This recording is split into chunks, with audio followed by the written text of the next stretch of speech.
Hello students. CBSE board exams की date आ चुकी है और आपको इजी वे में हिस्ट्री पढ़ाने के लिए मैं ये सीरीज़ स्टार्ट कर रहा हूँ, जिसमें पहला चैप्टर है rise of nationalism in Europe. As much as possible easy और ब्रीफ वे में मैं इस चैप्टर को आपको समझाने की कोशिश करूँगा। Let's start this chapter rise of nationalism in Europe. Class 9 में आपने revolution in France and Russia आपने पढ़ा था। अब इसमें हम पूरे यूरोप को एक साथ पढ़ेंगे, कुछ एग्जाम्पल लेकर, specifically France, Germany and Italy के एग्जाम्पल्स को लेकर के। तो अगर जिसने क्लास 9th में फ्रेंच रेवोल्यूशन पढ़ा है तो उसी के आगे कंटिन्यूएशन से ये चैप्टर थोड़ा सा आगे है। उससे पहले लेट्स सी दिस पिक्चर। इस पिक्चर में ये पिक्चर बनाई है फ्रेडरिक सिरो ने। He was a French artist. और इस पिक्चर से क्या डिपिक्ट करने की कोशिश की गई है, इस पिक्चर में दिखाने की कोशिश की गई है कि ये सब जो लोग मार्च कर रहे हैं ये democratic and social Republic government के लिए मार्च कर रहे हैं। तस्वीर ये दिखाती है कि भगवान, जीसस, एंजल्स, ये सब भी इन सब लोगों को ऊपर से ब्लेसिंग्स दे रहे हैं क्योंकि ये अच्छे काम की तरफ बढ़ रहे हैं। अब इस पिक्चर्स में अगर आप देखेंगे तो ये पहली बार ऐसा हो रहा है कि जहाँ पर मेन, विमेन, बिना किसी सोशल क्लास और डिवीज़न के हर किसी को एक मार्च में रेवोल्यूशन करते हुए दिखाया गया है। फ्रांस इन सब में लीडर है। इसमें अब कुछ जनरल बातें आपको ध्यान रखनी है। पहली चीज़, एक शब्द है एब्सोल्यूटिज्म या एब्सोल्यूटिस्ट इंस्टीट्यूशन। इस तस्वीर में जो भी चीज़ें यहाँ पर ये गिरी पड़ी आपको नज़र आ रही हैं, ये एब्सोल्यूटिस्ट यानी किंग सिस्टम के सबूत हैं और उनको उसको लोगों ने, उसके सिंबल्स हैं, लोगों ने उसको ज़मीन पे गिराकर धराशाही कर दिया है। अगली चीज़, नेक्स्ट वर्ड आता है यूथोपियन। यूथोपियन विजन उस तरीके के विजन को जनरली कहा जाता है जहाँ पर सोसाइटी एकदम बहुत आइडियल कंडीशन में होती है। अब अगर हम इस पिक्चर में देखें तो इस पिक्चर में कुछ इंपॉर्टेंट चीज़ें जानने की हैं कि यहाँ पे से जो लोग भी यहाँ से पास हो रहे हैं वो इस स्टैच्यू ऑफ लिबर्टी को होमेज पे कर रहे हैं। स्टैच्यू ऑफ लिबर्टी को होमेज पे करने के बाद ये लोग आगे बढ़ रहे हैं। अगर इसमें हम लीडिंग कंट्रीज़ की बात करें, अगर हम इसमें लीडिंग कंट्रीज़ की बात करें तो सबसे पहले United States of America and Switzerland इन सब सारे नेशंस को लीड कर रहे हैं। If you will look at the hands of the Statue of Liberty, तो एक हाथ में उसकी एनलाइटमेंट टॉर्च है। If you will look at close, तो एक हाथ में उसकी एनलाइटमेंट की टॉर्च है और दूसरी तरफ एक चार्टर है जिसमें उसमें उसने एक चार्टर लिया हुआ है जिसमें मानव अधिकारों की बात की गई है। तो जनरली ये पिक्चर एक आपको आइडिया दिखाता है उस दौर का, रेवोल्यूशन के दौर का, कि जब कौन सी कंट्रीज रिपब्लिक पा चुकी थी। जैसे कि अमेरिका और स्विट्जरलैंड है, वो एक नेशन स्टेट बन चुके थे, वो एक डेमोक्रेटिक रिपब्लिक बन चुके थे, that's why they are leading. और rest of the European countries वो अभी भी इसकी तरफ बढ़ रहे थे। अब ज़रूरी बात यहाँ पर हमें ये जानने की है कि जो सारे के सारे बाकी नेशंस थे वो अभी नेशन स्टेट नहीं बने थे यूरोप में, वो अभी छोटे छोटे किंगडम्स में डिवाइडेड थे। As you can see here, अगर आप यहाँ पे देख सकते हैं कि अभी भी वो छोटे छोटे नेशन स्टेट्स में डिवाइडेड हैं। अब उनको एक कंट्री में किस तरीके से डेवलप किया जाए, एक कंट्री में एक कॉमन आइडेंटिटी लोगों के अंदर में कैसे शेयर की जाए। तो पहला टॉपिक फ्रेडरिक सीरो की पेंटिंग, वो मैंने आपको एक्सप्लेन किया। नेक्स्ट टॉपिक इसमें आता है French revolution and the idea of a nation. अब लोगों के अंदर में, अगर आज की मैं बात करूं हिंदुस्तान की, हिंदुस्तान इतने समय आज़ाद होने के बाद भी आज भी हमारे सामने नेशनलिज्म की कई अलग अलग किस्म की डेफिनेशंस आती हैं, जबकि हम एक नेशन, एक कॉन्स्टिट्यूशन और एक पार्लियामेंट्री फॉर्म ऑफ गवर्नमेंट के अंदर में रह रहे हैं। तब तब का सोचिए कि जब यूरोप में फ्रेगमेंटेड किंगडम्स थे, लोग एक कॉमन आइडेंटिटी को शेयर नहीं करते थे, तो रेवोल्यूशनरीज ने क्या किया, जो उन सब लोगों के अंदर में एक नेशनलिज्म की फीलिंग आए, एक वन नेशन होने की फीलिंग नजर आए, और वो मोटिवेट हों democratic and social Republic government की तरफ। तो कुछ चीज़ें यहाँ पे की गई हैं। ये प्री बोर्ड्स में भी ये क्वेश्चन और मिड टर्म्स में भी क्वेश्चन आया था कि what does the French revolutionary does for the creating collective identity among the people. तो look at the things. First thing, they develop the concept of ला पात्रे। ला पात्रे यानी फादरलैंड। जैसे कि हम अपनी भारत माता को भारत माता कहते हैं, कह के पुकारते हैं, उसी तरीके से उन्होंने फादरलैंड का यहाँ पे कॉन्सेप्ट दिया था। अगली चीज है ला सिटीजन। ले सिटीजन यानी हम एक सिटीजन है कंट्री के, हमारी डिसीजन मेकिंग में एक इम्पॉर्टेंट भूमिका होनी चाहिए। इस कंट्री में जो भी हमारे लिए हो रहा है, ये देश हमको बिलोंग करता है, ना कि किसी रॉयल फैमिली को, ना किसी ज़मीन को। नेक्स्ट इंपॉर्टेंट थिंग जो यहाँ पर की गई है, वो इंपॉर्टेंट चीज़ यहाँ पे की गई है कि एक फ्लैग जो रिप्रेजेंट करता था देश के लोगों को, ना कि रॉयल फैमिली को।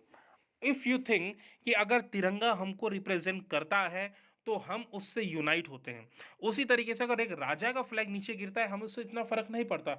लेकिन अगर किसी देश के लोगों के सेंटिमेंट से जुड़ा हुआ अगर कोई फ्लैग है, तो उसके प्रति लोग, देश के लोगों की बहुत ज़्यादा सेंटिमेंट्स जुड़े हुए होंगे। अ, अगली इंपॉर्टेंट चीज़ जो इन्होंने करी, वो इंपॉर्टेंट चीज़ थी कि जो जनरल एस्टेट था उसको रीनेम करके नेशनल असेंबली कर दिया, और इसमें अब बाकी लोग भी एक्टिवली पार्टिसिपेट कर सकते थे। जनरल स्टेट में आपको याद दिलाना चाहूँ, क्लास 9 में फ्रेंच रेवोल्यूशन में आपने पढ़ा था, जनरल स्टेट्स में generally men representatives of nobility, clergy and common people ही आते थे, जिनमें नोबिलिटी एंड क्लर्जी की वोट की वैल्यू बहुत ज़्यादा होती थी कॉमन पीपल से। ओके, लेकिन यहाँ पर नेशनल असेंबली अब उसे नाम कर दिया गया, सो दैट पीपल, लोगों को ये समझ में आए कि ये नेशन की असेंबली है। नए ओथ, नए कंपोजिशंस लिखी गई, लोगों को ये मोटिवेट करने के लिए कि हम एक नेशन है। एक सेंट्रलाइज सिस्टम किया गया। अगर देखो, जैसे राज्य पहले फ्रेगमेंटेड हुआ करते थे, लेकिन अब राज्य जब एक हो गया है, तो वहाँ पे एक uniform law, uniform measurement system, uniform weight system, custom duties, इन सबको हटा करके एक नेशन किया गया। Now I will summarise the points. First point, fatherland का कॉन्सेप्ट लाना। सेकेंड पॉइंट, एक सिटीजन का कॉन्सेप्ट लाना। थर्ड पॉइंट, फ्लैग लेकर के आना, tricolour flag. General estate का नाम नेशनल असेंबली करना, उसमें कॉमन पीपल को भी बराबर का दर्जा देना, एक सेंट्रलाइज सिस्टम होना, यूनिफॉर्म लॉ होना, और जितने भी बाय बर्थ प्रिविलेजेस थे उनको ख़त्म करने की बात करना, और सभी को एक बराबर पैमाने पर आंकना। और इस तरीके से ये नेशनलिज्म की फीलिंग पूरे के पूरे यूरोप में धीरे धीरे फ्रांस से आगे फैलती गई। Next topic is rule of Napoleon. Now, as you know that after the Jacobins rule, the France was weakened. France के वीक होने की वजह से नेपोलियन पावर में आ गई, और जो फ्रांस ने एक डेमोक्रेटिक रिपब्लिक के लिए इतना स्ट्रगल किया, दोबारा से वो एक डिक्टेटरशिप में चेंज हो गया। लेकिन हमें यहाँ कुछ सीखने की बातें हैं हमारे पास में, कि नेपोलियन ने इस बीच क्या करा। तो जो ये रेवोल्यूशंस इस बीच समय में होते रहे, वो विफल नहीं गए, उनकी वजह से फ्रांस सोसाइटी में काफ़ी सारे चेंजेस आए। अब नेपोलियनिक कोड ऑफ कंडक्ट, या नेपोलियनिक सिविल कोड, या नेपोलियनिक कोड में जो इंपॉर्टेंट 3 बातें हैं वो आपको याद रखनी चाहिए। ये बहुत इंपॉर्टेंट क्वेश्चन है। फर्स्ट, नेपोलियन ने बाय बर्थ जो प्रिविलेजेस थे उनको खत्म कर दिया, such as nobility and clergy के पास 90% लैंड था, वो टैक्स एग्जेम्प्टेड थे। तो इन बाय बर्थ प्रिविलेजेस को उन्होंने एकदम ही खत्म कर दिया। अगली चीज, उन्होंने इक्वालिटी स्टैब्लिश करी, लॉ सबके लिए एक होगा, चाहे वो नोबिलिटी हो, क्लर्जी हो, कॉमन पीपल हो, सबके लिए लॉ करा। नेक्स्ट थिंग, लोगों को अपनी प्रॉपर्टी, लोगों को अपनी प्रॉपर्टी का राइट जो था उस वो मिला, ताकि उनकी प्रॉपर्टी पे गवर्नमेंट चाहे अनचाहे कभी इस तरीके से कब्जा ना करे। उसके अलावा नेपोलियन ने बहुत सारे ट्रांसपोर्टेशन सिस्टम, पीजेंट्स, आर्टिशन, बहुत सारी चीज़ें बदली जो कि यूरोप में के बाकी एरियाज में नहीं हुआ था। उसने बहुत सारे ड्यूज कम करे, फ्यूडल सिस्टम को ख़त्म करने की कोशिश करी, बॉन्डेड लेबर को ख़त्म करने की उसने कोशिश करी। Next important thing, next topic जो हम देखेंगे वो है कि नेपोलियन का पतन कैसे हुआ, नेपोलियन ख़त्म कैसे हुआ, नेपोलियन का राज कैसे ख़त्म हुआ। तो स्टार्टिंग में एक बहुत अच्छा इंतुजियाज्म यूरोप में था कि नेपोलियन के आर्मी को लोग बहुत ज़्यादा प्रेज कर रहे थे, नेपोलियन जहाँ भी जाता था। और नेपोलियन एक एक्सपेंशन की पॉलिसी पर काम कर रहा था। लेकिन अगर आप सोचें कि जो राजा, जो मुनार्क 24 घंटा युद्ध में इन्वॉल्व है, तो वो डेवलपमेंट के काम नहीं कर पाएगा, कोई डेवलपमेंट का काम नहीं हो पाएगा, इंडस्ट्रीज डेवलप नहीं होंगी, प्रोडक्शन प्रोडक्शन का डेवलपमेंट नहीं होगा। तो उसकी वजह से क्या होगा, एक्सपेंसेस जो राजकाज आर्मी को चलाने के लिए चाहिए, वो एक्सपेंसेस कहाँ से आएंगे, तो वो एक्सपेंसेस के लिए टैक्सेस बढ़ाया जाएगा। तो जनरली आप देखें यहाँ पे, जब इस इनिशियली तो लोगों के अंदर इंथुजियाज्म बहुत ज़्यादा था, लेकिन क्या मोनार्किज्म में उस तरीके की पॉलिटिकल फ्रीडम लोगों को मिल सकती है जिस तरीके की डेमोक्रेसी में है? क्या हम कुछ भी गलत अगर किंगडम के थ्रू या रूलर के थ्रू हो रहा है उस तरीके से आवाज़ उठा सकते हैं? शायद डिक्टेटरशिप में भी ऐसा पॉसिबल नहीं था। तो पॉलिटिकल फ्रीडम इतनी अच्छी नहीं थी। अगली इंपॉर्टेंट चीज़ जो थी नेपोलियन के राज्य में जो बड़ी समस्या के तौर पर उभर रहा था, वो था टैक्सेशन का बढ़ना। जैसे मैंने कहा कि प्रोडक्शन कम हो रही थी तो टैक्सेशन बढ़ता जा रहा था। जो वॉर के एक्सपेंसेस थे उनको चुकाने के लिए फ्रेंच आर्मी में रिक्रूटमेंट ज़बरदस्ती हो रहे थे, और सेंसरशिप बहुत हैवी सेंसरशिप लगा दी गई थी। जैसे कि अगर कोई भी रूलर के अगेंस्ट, नेपोलियन के अगेंस्ट कुछ भी प्रिंट करता है, कुछ भी किसी भी तरीके का कोई क्रिटिसिज्म करता है, तो उस पर स्ट्रॉन्ग सेंसरशिप उस समय लगाई गई थी। तो ये कुछ आप रीजंस देख सकते हैं कि नेपोलियन के पतन के, नेपोलियन के ख़त्म होने के। अगली इंपॉर्टेंट चीज़ यहाँ पर है, अ, अगला इंपॉर्टेंट टॉपिक है the making of nationalism in Europe.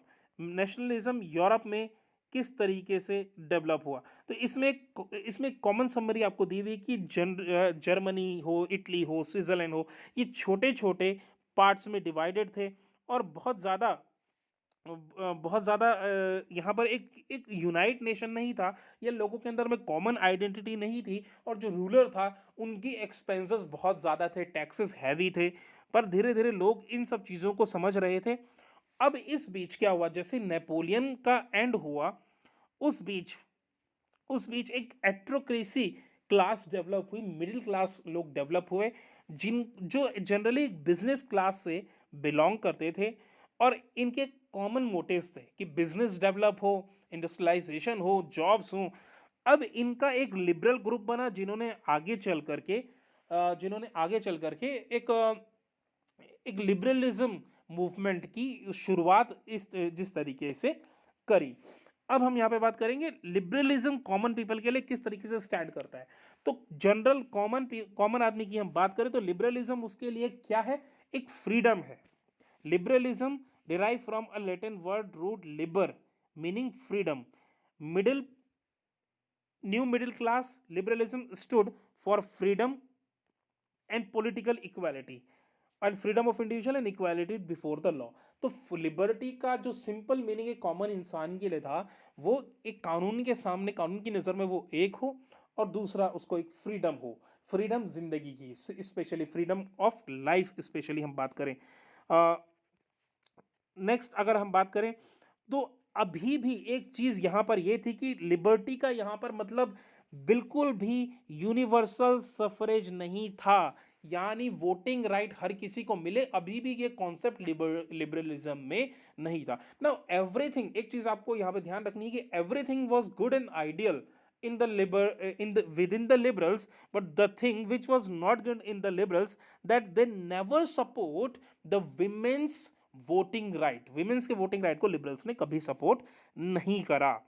अब नेपोलियन के टाइम पर माइनॉरिटी के तौर पर विमेन और नॉन टैक्स पेयर्स को माइनॉरिटी का दर्जा दिया गया, उनको कुछ प्रिविलेजेस मिले, यानी सुधार तो हो रहा था फ्रेंच और यूरोपियन सोसाइटी में।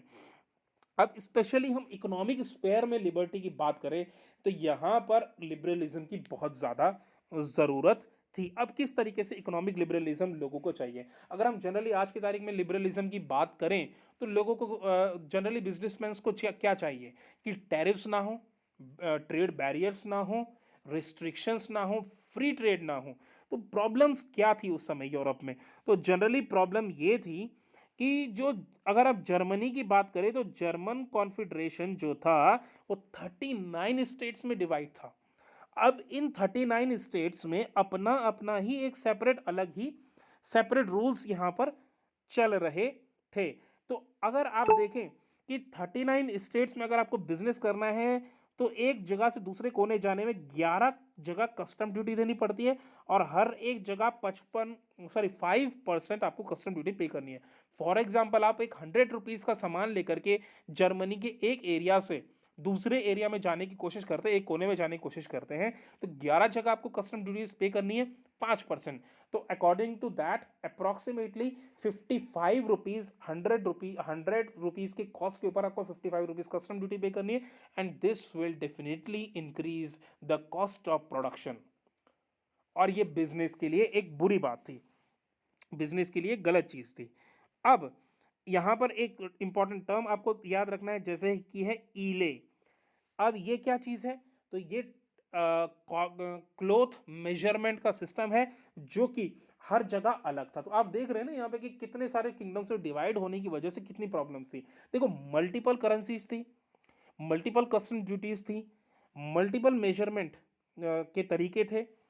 अब इन सब प्रॉब्लम्स को सॉल्व करने के लिए एक कस्टम यूनियन बनाई गई 1934 में, जिसको कहा जाता है जोल्वेरिन, जो कि प्रशिया, प्रशिया आज का Germany, Prussia is today's Germany, ये जर्मन स्टेट्स ने बनाया। अब इस जोल्वेरिन की वजह से क्या लिबर्टी आई? तो लिबर्टी के, अगर लिबर्टी की बात करें तो यहाँ पर जो यूनियन बनी उसने टैरिफ्स और बैरियर को थोड़ा कम कर दिया, करेंसीज जो 30 थी पहले उनसे 2 कर दी गई, एंड एक अच्छा railway network, transportation system develop करा जिससे कॉस्ट ऑफ प्रोडक्शन कम आए। नेशनली एक सेंट्रलाइज सिस्टम डेवलप करने की कोशिश की गई, और जिसकी वजह से अब इकोनॉमिक लिबर्टी कंट्री में आ रही है। तो अगर हम इन जनरल बात करें तो जोल्वरिन ने क्या क्या चीजें करी? फर्स्ट थिंग, करेंसी कम करी। Next thing, tariffs, trade restrictions, barrier reduce करे, रेलवे नेटवर्क डेवलप करा, सेंट्रलाइज्ड सिस्टम डेवलप करा, जिससे कि इकोनॉमिक लिबर्टी और डेवलपमेंट आगे जाकर के यूरोप में हो सके। अब आते हैं बात new conservatism after 1815। Now what is the importance of this year? इस ईयर की इंपॉर्टेंस ये है कि भाई साहब, इस साल 1815 में एक बैटल हुई, नेपोलियन की बैटल हुई इन 4 देशों के साथ में, ब्रिटेन, रशिया, प्रशिया, ऑस्ट्रिया के साथ में, और 1815 में बैटल ऑफ वाटरलू में नेपोलियन हार गए। अब नेपोलियन भाई साहब के हारने के बाद फ्रांस में कोई रूल करने को नहीं रहा। अब सोचने की बात है, इन्होंने अटैक क्यों करा फ्रांस पे? तो जनरली नेपोलियन एक्सपेंशन की पॉलिसीज अडॉप्ट कर रहा था, और क्योंकि उस टाइम यूनाइटेड नेशन जैसी बॉडी नहीं थी, एक्सपेंशन आराम से किया जा सकता था, तो नेपोलियन इनके एरियाज में जा करके अटैक कर रहा था और इनके एरियाज को ले रहा था। तो इन्होंने भी सोचा कि भाई अब मिल के नेपोलियन को जरा घेरा जाए। तो अब नेपोलियन भाई साहब हार गए।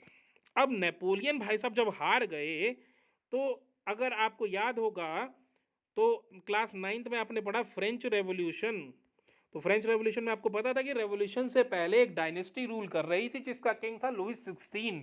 तो लुइस 16 बिलोंग करता था हमारी बर्बन डायनेस्टी से। अब बर्बन डायनेस्टी या कंजर्वेटिव्स हम इनको कहें, तो कंजर्वेटिव्स जनरली किन को कहते हैं? कंजर्वेटिव्स उनको कहा जाता है जो पुरानी सोच वाले होते हैं, ट्रेडिशनल सोच वाले होते हैं, पुराने कस्टम्स को मानने वाले होते हैं, और ये चेंजेस में, क्विक चेंजेस में बहुत ज़्यादा बिलीव नहीं करते हैं। इतनी आसानी से नए तौर तरीकों को ये लोग अडॉप्ट नहीं करते हैं। लेकिन अब यहाँ पे जो कंजर्वेटिज्म शुरू हुआ ना, वो न्यू कंजर्वेटिज्म शुरू हुआ। न्यू कंजर्वेटिज्म में नया क्या था? तो नया कंजर्वेटिस्ट थोड़ा सा एक्सेप्ट करने लगे नए चेंजेस और नई सोसाइटी को, और जो नेपोलियन ने जो चेंजेस लेके आए मॉडर्नाइजेशन को, इन्होंने उनको एक्सेप्ट करा। अब एक्सेप्ट क्यों करा? एक्सेप्ट इसलिए करा ताकि इस मॉडर्नाइजेशन की वजह से, इन मॉडर्नाइजेशन की वजह से मोनार्किज्म को स्ट्रेंथन किया जा सके, लोगों का भरोसा जीता जा सके, ताकि लोग आगे जाकर के और ज़्यादा रिवॉल्यूशन या रिवॉल्ट ना करें। तो ये देखिए, भले ही एक स्टेबल सिचुएशन फ्रांस में नहीं आ पाई, लेकिन हर एक रिवॉल्ट, हर एक चेंज के साथ में धीरे धीरे सोच में चेंज आ रहा है। और अब जो कंजर्वेटिव्स भी दोबारा से पावर में आए, बर्बन डायनेस्टी दोबारा से पावर में आई, बर्बन डायनेस्टी रिस्टोर हुई, तो उसने भी नेपोलियन के चेंजेस को रिकॉग्नाइज किया। अब इंपॉर्टेंट फैक्ट्स यहां पर क्या है? तो इंपॉर्टेंट फैक्ट्स ये हैं कि फर्स्ट थिंग, जो ये अब वॉर, हर वॉर के बाद एक ट्रीटी होती है। तो आपको तो ये समझ में आया कि अब ये वॉर हुई, उसके बाद एक ट्रीटी हुई जिसको कहते हैं ट्रीटी ऑफ वियना। अब इंपॉर्टेंट फैक्ट क्या है? ये ट्रीटी ऑफ वियना जो हुई थी उसको होस्ट किया था ऑस्ट्रियन चांसलर ड्यूक मेटरनिक ने। ड्यूक मेटरनिक ने इसे किया था, ये याद रखिएगा, बहुत इंपॉर्टेंट फैक्ट है। ड्यूक मेटरनिक ने इसे होस्ट किया था। अब ट्रीटी ऑफ वियना के जो कॉन्सिक्वेंसेस या उसके आउटकम्स क्या निकल करके आए? तो इसके आउटकम्स ये निकल करके आए कि पहली बात तो बर्बन डायनेस्टी जो हमारी फ्रांस में थी, उसको दोबारा से पावर में लाया गया। फर्स्ट पॉइंट, फ्रांस ने नेपोलियन के समय जो टेरिटरीज जीती थी उनको वापस ले लिया गया, इन देशों ने अपने पास रख लिया। और दूसरी अगली तरफ फ्रांस के चारों तरफ, इफ इट इज फ्रांस, तो फ्रांस के चारों तरफ स्टेट्स की बाउंड्री, सीरीज ऑफ स्टेट्स की बाउंड्री यहां पे क्रिएट कर दी गई ताकि फ्रांस दोबारा फ्यूचर में एक्सपैंड ना कर सके। और ये कुछ एरियाज हैं जो कि बाकी इंग्लैंड हो, रशिया हो, प्रशिया हो या ऑस्ट्रिया हो, उन्होंने ये ले लिए, लेकिन एक एरिया उन्होंने अनटच्ड रखा क्योंकि वो चीज़ शायद उनको भी सही लगी कि जो जर्मन 39 कॉन्फेडरेसी थे, स्टेट्स थे, उनको उन्होंने बिल्कुल अनटच्ड रखा। अगली चीज़ है कि अब दोबारा से फ्रांस में कंजर्वेटिस्ट राइम शुरू हो गई, और सिंस कंजर्वेटिस्ट राइम शुरू हो गया तो दोबारा से सेंसरशिप चालू हो गई, न्यूज़पेपर, हर चीज़ पर बैन, पाबंदियां लगनी शुरू हो गई। उतनी ज़्यादा लोगों को अब फ्रीडम, लिबर्टी, ये सारी चीज़ें हासिल नहीं हुई। अगले टॉपिक पर आते हैं हम लोग। तो next topic is the revolutionaries. Revolutionaries, अब हम यहाँ पे बात करते हैं कि अब जब दोबारा से फ्रांस में बर्बन डायनेस्टी आ गई, तो अब जो रेवोल्यूशनरीज थे वो कहाँ जाएं? क्योंकि हमारे भाई साहब ड्यूक मेटरनिक ने कहा है कि जब फ्रांस छींकता है, if the France sneezes, when the France sneezes, whole Europe catch the cold, यानी पूरे यूरोप को सर्दी हो जाती है। यानी हर रेवोल्यूशन की शुरुआत फ्रांस से होती है। फ्रांस एक ट्रिगर पॉइंट है, फ्रांस एक मोटिवेटिंग फैक्टर है। तो अब हो क्या रहा है कि जब फ्रांस ही जब राजा के कब्जे में चला गया, बर्बन डायनेस्टी के कब्जे में चला गया, तो उसके बाद अब रेवोल्यूशनरीज ने डेवलप करनी शुरू करी सीक्रेट सोसाइटीज।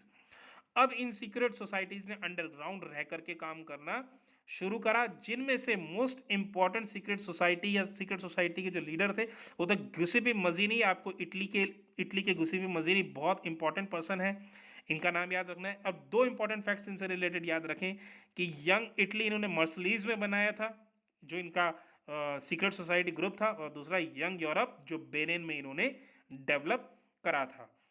तो ये सीक्रेट सोसाइटी का कॉन्सेप्ट कि अब सीक्रेट सोसाइटी बना करके यहाँ पर ये लोग स्टार्ट कर रहे हैं अपने रेवोल्यूशन, अपनी रिप्रेजेंटेशन कर रहे हैं। अब यहाँ पर मैटरनिक भाई साहब की बहुत सारी कहावतें इंपॉर्टेंट हैं।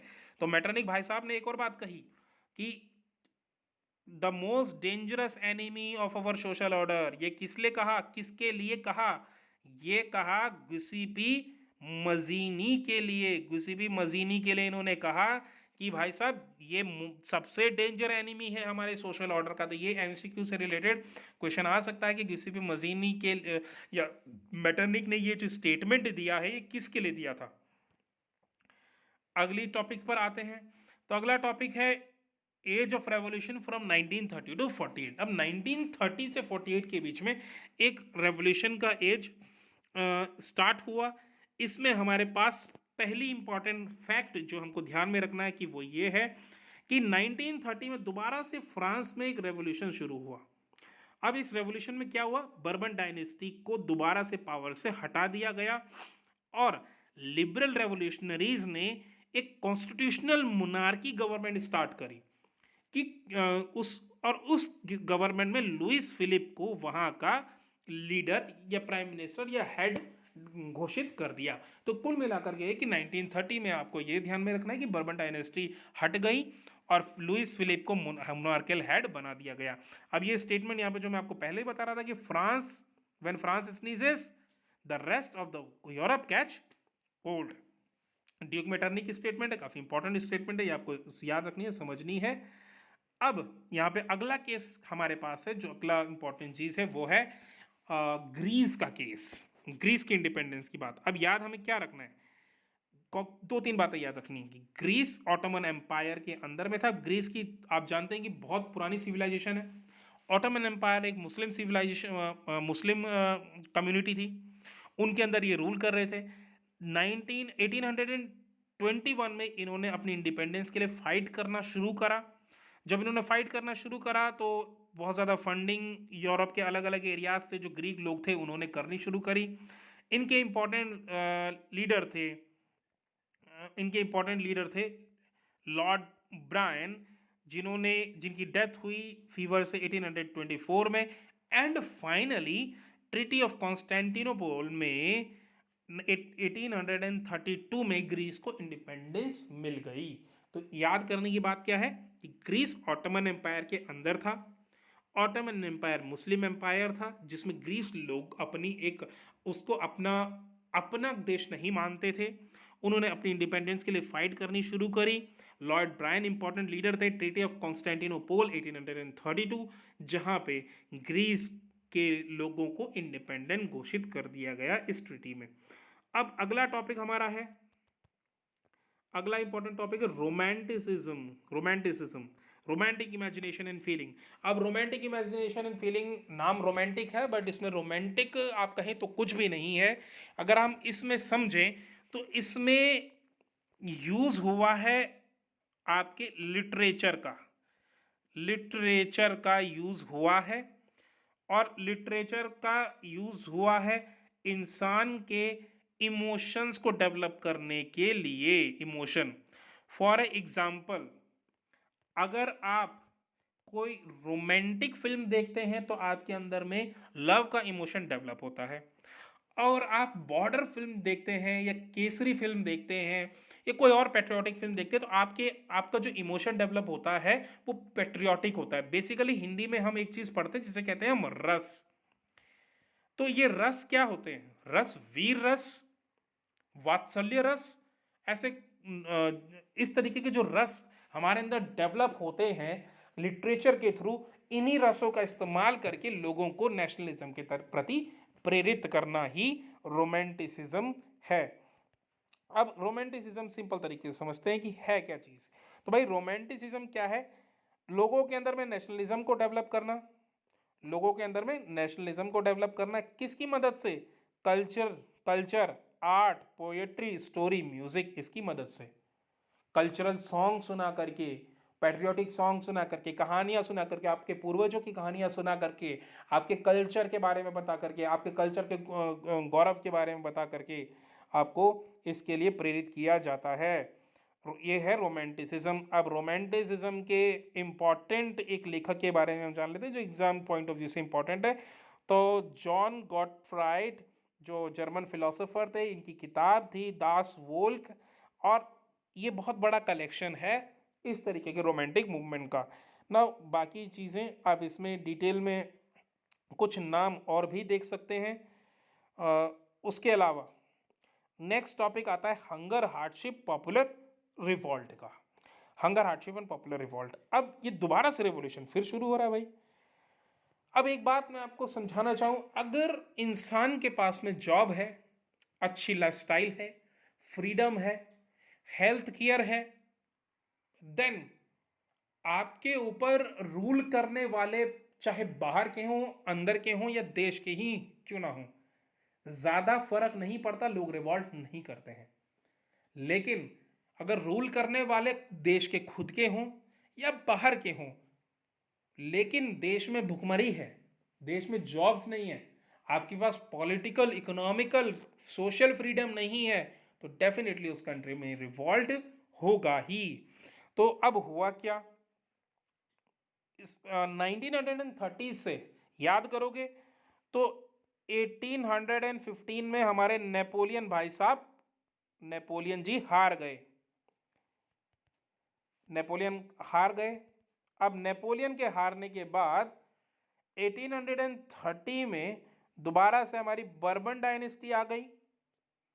1815 में बर्बन डायनेस्टी आई, 1830 में बर्बन डायनेस्टी को हटा दिया गया पावर से।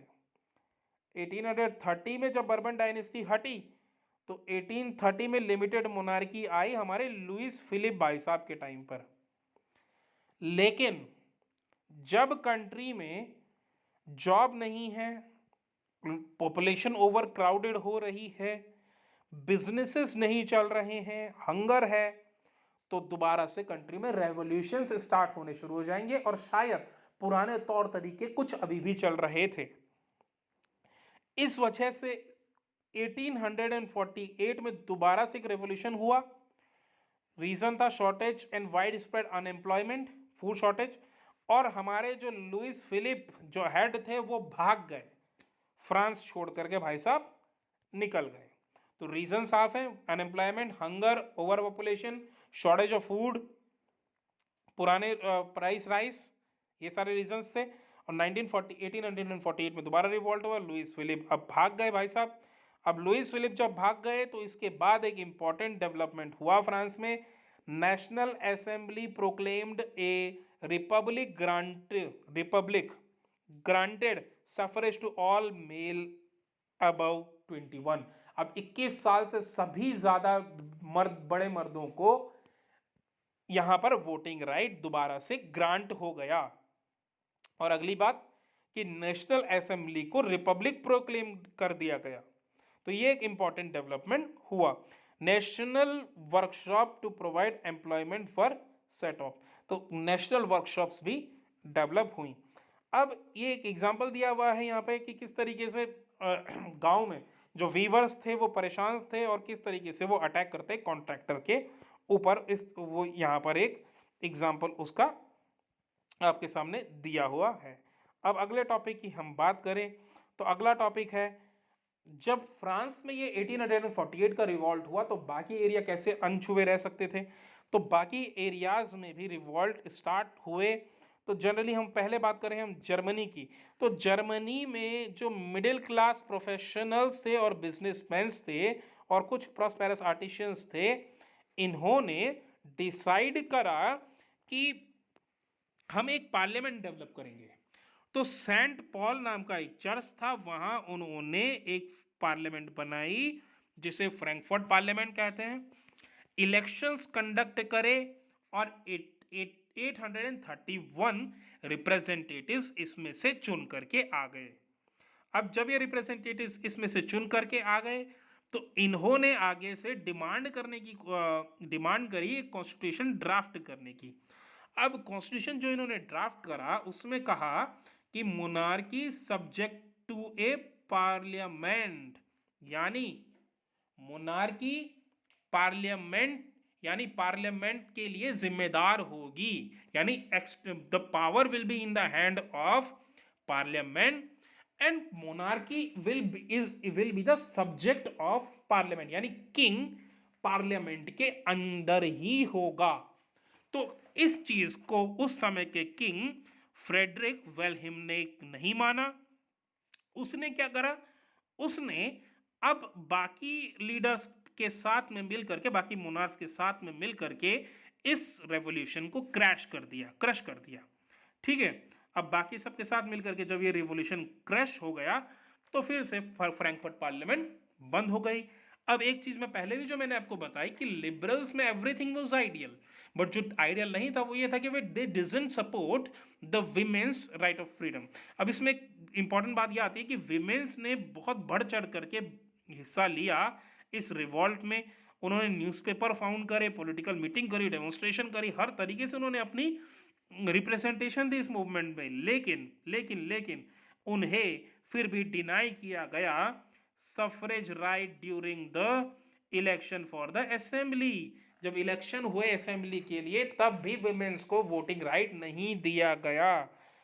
And when the Frankfurt parliament convened in the Saint Paul church, तो विमेन केवल बेचारी विजिट कर सकती थी, ऑब्जर्व कर सकती थी वहां पे खड़े रह करके।